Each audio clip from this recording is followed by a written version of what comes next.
Thanks, Seth. So I realized that this is the last session of today. I stand between you guys and the bears, so we're going to try and keep this short and sweet. So I'm here today, and I'm going to be joined by Vish, as Seth mentioned, who's a key customer of ours, who's using basically AWS and the HashiCorp tools to solve their challenges of running their applications in production. So we're going to cover today a really quick overview of AWS and the collaboration, the history of collaboration between AWS and HashiCorp. We'll go into some solutions that we've seen recently that customers are asking us about and really showing the great collaboration between using the AWS platform and HashiCorp tools to solve those challenges that they're having. And we'll have Vish coming on to tell their story about how they've used AWS to help scale their e-commerce site and use the Terraform tool to essentially implement infrastructure as code. So really quickly, actually just a show of hands, who's an existing customer of AWS today?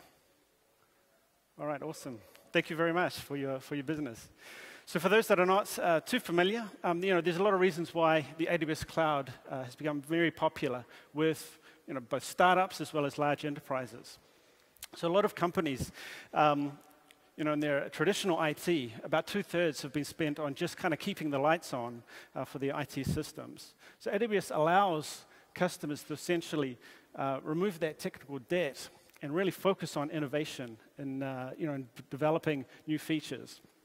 So we also see that a lot of industries are becoming disrupted, right? We've seen Uber, Spotify, all these born in the cloud startups really disrupting all sorts of industries. So cloud provides any type of company to really leverage innovation and deliver the key features and functionality that their customers are looking for. And finally, AWS is helping customers as well reduce risk, right? We are a firm believer that customers can be more secure by launching and running their IT applications in the cloud. So here's just a very high-level overview of the various services that the AWS platform offers. We obviously started off with the more infrastructure services, compute, storage, networking. We've moved into other services like managed databases, relational databases, NoSQL. And we're more and more getting to other sort of higher-level application services. So analytics, big data, Internet of Things is becoming a big area, mobile, and getting more into enterprise applications as well.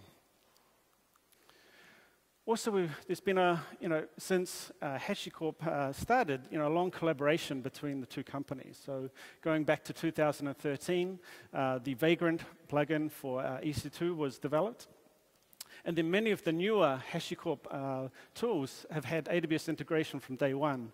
So Packer, Terraform, Otto, and Vault have all launched essentially with native AWS integration. So we see many customers moving to this new world of microservices, right? One of the things that they struggle with is how do they run their microservices, their container-based applications at scale and in production. Because running your container-based application on a single host is relatively straightforward, right? You install the Docker daemon, you run the Docker command lines to pull down images and run those. But it becomes a challenge when you need to run your container-based application at scale and in production. You need to worry about high availability. So if my containers fall over, how am I going to restart them? How am I going to manage the cluster of instances? So for example, knowing how much CPU, memory is available, what ports are available on those various instances. So that's where the combination of Amazon EC2 Container Service and Consul really addresses some of the key challenges that developers and operations staff are facing. So Amazon EC2 Container Service provides a real easy way to manage your cluster. It's a fully managed service. There's nothing that you need to install or manage. It's all taken care of. It's essentially an API that you interface with. So it manages the cluster. It tells you, for example, how much CPU and memory is available on the instances that run in your ECS cluster. It does scheduling, so there's various different scheduling options available to you. You can use the built-in schedulers that we provide as part of the service or build your own. And it's integrated as well into various other AWS services. So for example, the load balancer, it's integrated with security groups, IAM is all part of it. And then Consul is a very nice complement to EC2 Container Service. So Consul is providing the service discovery, the health checks, and that dynamic configuration management that you need when you run your container-based application.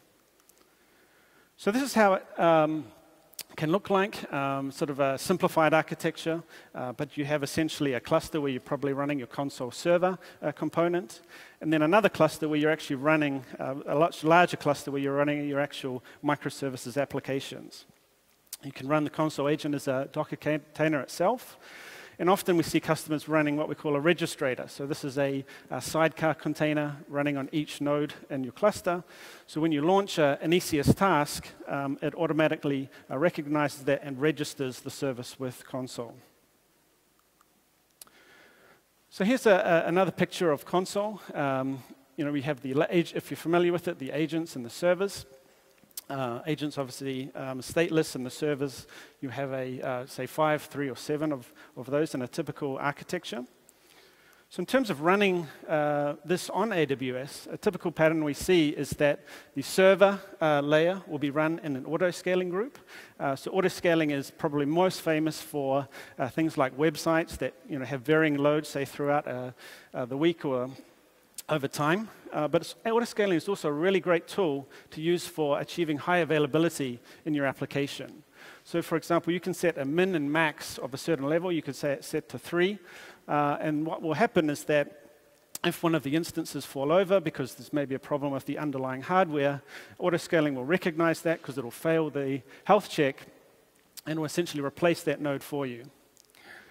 We also recommend that you run essentially your server cluster across multiple availability zones because, if you're aware, there was an issue last week in Sydney, but customers running across multiple availability zones were not impacted. So that gives you high availability in your application. So that's great. So we've said running your Consul server cluster should be done in an auto-scaling group. But the next kind of question you might have is, well, how do I then figure out, when I'm bootstrapping my Consul server, which is the leader? So as I mentioned, you should configure your auto-scaling group with, say, the same min-max. And here's just a really simple pattern for actually bootstrapping each of the nodes, so figuring out which is the leader in that cluster. So you find each one basically runs through these steps in the user data script. They'll find the auto-scaling group. They'll list all of the instances in that group by time, and then just pick the one with the oldest that started first, basically. And here's a blog article that actually goes into a lot more detail with some scripts that you can look into. So this is a kind of simple way to implement that. So also we have actual customers running with this pattern. So a customer of ours called Wrap, who is a startup based in Sweden, a mobile-based application. So their mobile-based application interfaces with the backend via their public API, api.wrap.com, which sits basically is fronted by a load balancer. And then the interactions between the various components or microservices in their application all happen by using ECS for managing the cluster, and then Consul to do service discovery. So another question we often get asked is, how do I manage secrets, right? So how do the credentials? So these could be things like your AWS access key, secret key, certificates, API keys.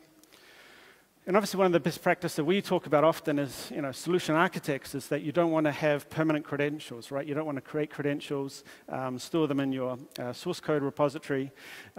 You want to have them essentially be ephemeral, right? So if they got leaked, if they were compromised, then you're reducing the risk to your business. And we implement this, if you're using AWS, the Identity and Access Management service, essentially has a part of that service is the roles for EC2, where you essentially define a policy on what you can access. So for example, if your application needs to talk to S3, for data, talk to a DynamoDB table. You can essentially configure a policy and apply that policy to your instances in a role, and that will restrict what they can get access to.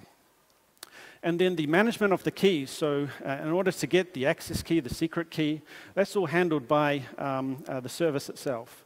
So the developer doesn't need to, for example, look up the access key, secret key in a configuration file or environment variable. It's all handled by the service, in the underlying instance. And the keys are automatically rotated, so they're short-lived. And obviously, Vault has a great solution for this as well. So they have, and you'll see many of the sessions talking about that, so we won't go into detail on Vault. But one of the things that we see is that the roles for EC2 that won't allow you to configure access, for example, to your relational databases, your RDS systems. So a nice combination of implementing dynamic ephemeral secrets for your RDS database is essentially combining your Vault server with your, for example, MySQL or Postgres RDS database. So your application is essentially calling your Vault server to get those credentials, and the Vault server will then create a new user for a short amount of time and pass those credentials back. But then you're probably asking, well, how do I then authenticate my EC2 instance to my Vault server, right? Because you're kind of just pushing the problem to a different place. So here's just a very simple pattern, and we saw this morning that there's actually a new feature coming out in Vault that you won't even need to do this. So in this pattern, you're essentially using the EC2 roles to authenticate to what we have in the middle is an API gateway. So this is essentially a way that you can authenticate your EC2 server without having to put in your Vault tokens on the server itself. And then the API gateway, when the servers are making their calls to read secrets, for example, the API gateway can then inject the Vault token to then authenticate to the backend. So that's how you can get those two working together. Also, we see customers wanting to launch Vault in production, right? It's a very critical part of their infrastructure. So another nice combination is Vault along with our Cloud HSM offering. So Cloud HSM, if you're not familiar with it, is our hardware security module. So essentially, we provision an appliance in one of our data centers for you as a customer. We take care of the sort of the racking and stacking, the operations essentially of that appliance, but the management of the keys are in full control of the end customer. So the combination of Vault and Cloud HSM actually allows you to have master key wrapping. So you can have the master key, because it's going to be using envelope encryption, is kept in the Cloud HSM, and then Vault will be integrated with that. And also, it's great for the unsealing. So the procedure to essentially boot up your Vault server, you can have automatic unsealing by combining it with the Cloud HSM. And this is included as part of the Vault Enterprise, which is the commercial offering from HashiCorp. That's enough from me. So now we'll get Vish up on stage, who's going to tell you about their particular journey. Thanks, Matt. Thank you very much.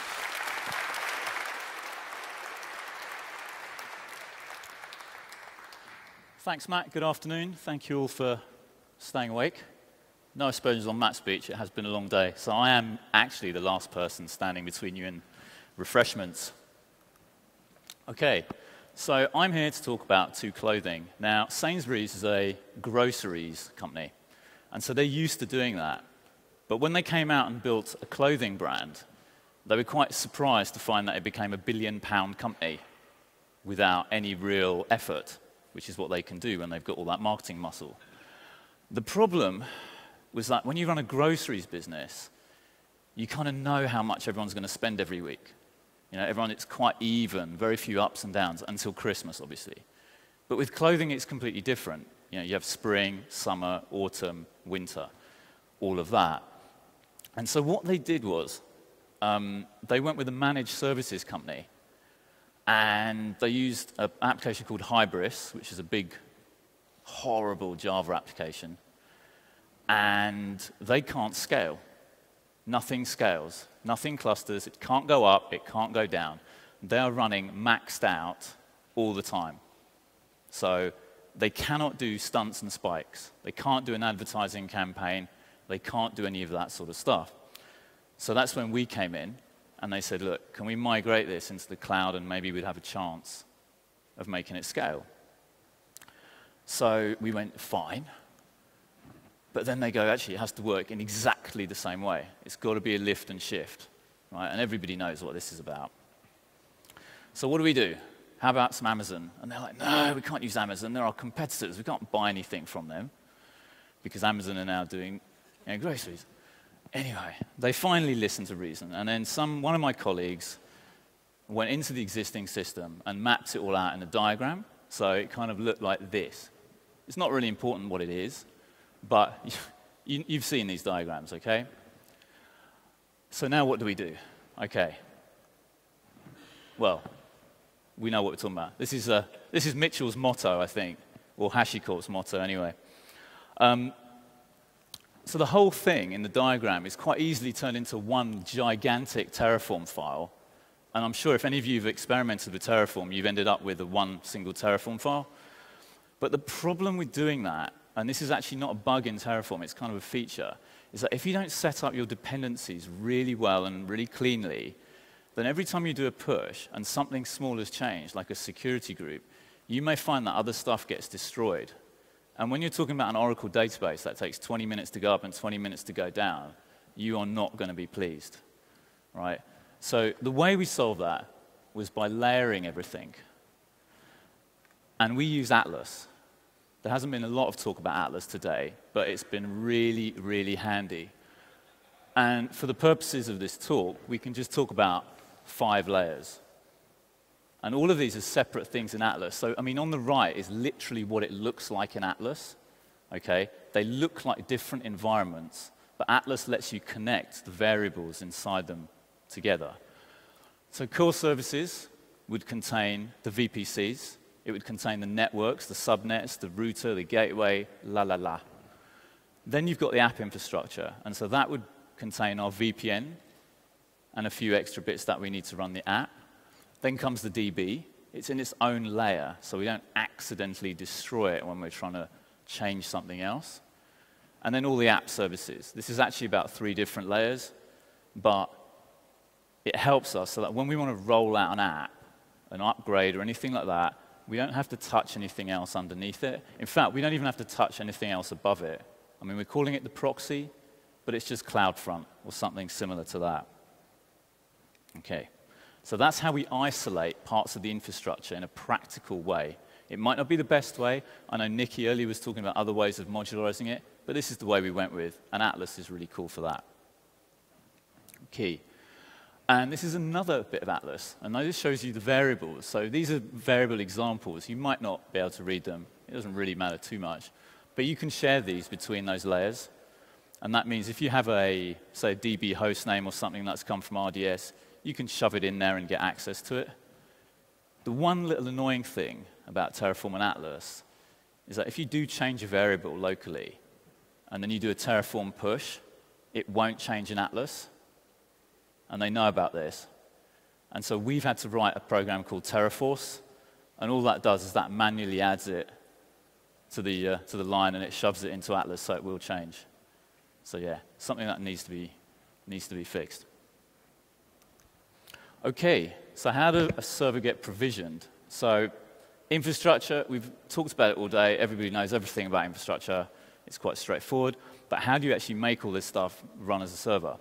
So our provisioning uses user data, which again you heard from earlier if you were hearing Nikki's talk. And the user data simply downloads a script from S3 using IAM permissions. That script reads some AWS tags, and the AWS tags might be just something like Hybris app host or Bastion server or whatever it is. And then you can stick that straight into Ansible, and Ansible goes, if any of you use Ansible, you kind of get the idea. This is what I am. I'm going to run this playbook or this role or this chef script or whatever, and just provisions itself, right? And so that's quite a nice bit of immutable infrastructure. What you see now, that is literally what the user data looks like. I know everyone talks about user data, and it sounds quite complicated, and sometimes it can be, but it's very simple. It's just that's all it is. Copy something from S3, make it executable, run it. Okay? So, benefits, pretty obvious. So we figured out how to do the clustering, right? Now, SAP have about 20 people in a room somewhere, and they can't figure it out, because this app is not supposed to do that, but we can do it with auto-scaling in AWS and a little bit of Ansible. The reason they couldn't cluster it, not to talk them down or anything, but every single server, and there were 38 of them, contained an array in the configuration, contained every single ID of every single other server, right? So if you can imagine, you wanted to add a server, you have to manually go in, change all that ID, just to add one extra ID, and then reboot every server, right? That's just crazy. So we got rid of all of that stuff, and that improved things massively. So we can just start at 3 servers rather than 38 and go from there. 13.4% of the original cost. Now, they wouldn't even, Sainsbury's won't let me tell you the actual figures. I know Amazon know the figure because we pay the bill, and so they know what we pay them, and they know what the extra 80-odd% is. But that's a lot of cash, right? So whatever you lot are all getting paid, you're all well worth it because of the amount you could be saving by making your companies go into this. And we completed the POC in 3 weeks because we didn't have to wait for anybody to give us a VM, which takes weeks and emails and all of this stuff. Because once you have access to Amazon and EC2, you can do what you like, right? You can just go hog wild. It's like the Wild West in there. You can buy domain names, you can like spin up servers, you can do whatever you like. It's brilliant. And there's no one there to stop you. Amazing. No network teams, no IT, nothing. I can't do anything about it. Right, we have loads of time left, so I'm just going to talk about something a bit more fun. Enterprise support. So enterprise support, from my perspective, down in the dungeon, actually having to do any work, is really boring. It's like, we promise to read your emails, we promise to pick up the phone, and that's it. But it doesn't really help me, okay? Are there any managers in here? Oh, good. Let's talk about them. Right. Good, good, good.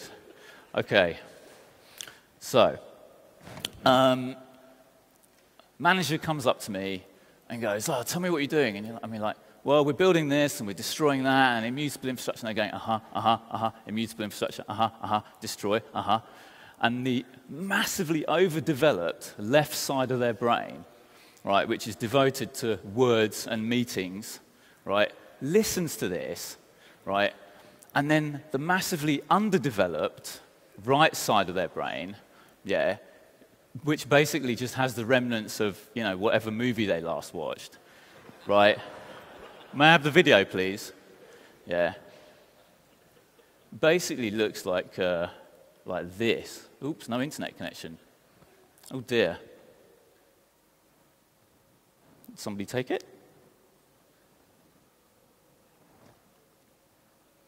All right. So this is basically what my managers think I do, right? Does that make sense? They think that when you say we're bringing architecture and we're doing this, this is what it looks like, because they've just watched all these movies. And so when you're talking to them, left brain is going, and right brain is doing this to them, right? Because what they say is, that's great, Vish. Can you do a demo? Back to the slides, please. Thank you. And of course, the demo is not, what we do is not visual, right? And so the demo is like me showing them Atlas. It's like, yeah, so this is console, and it's really good for service discovery and everything. Yeah, and this is Packer, and this is how we build our application. Yeah, you know, and this is Vagrant, and this is how we get the developers to do stuff. Yeah, so here are some of the boxes we made, and, you know, it's, you know, oh, and here's the artifact registry. It all looks the same, right? So what I really want, yeah, is for HashiCorp and AWS, and is to come out with something a bit more like the Bourne Conspiracy, so that it would be generally more fun for us, and our demos would be a lot better. All right? Hands up, who's with me? Come on. Exactly. Right. Do we have any questions? Thank you all for staying awake.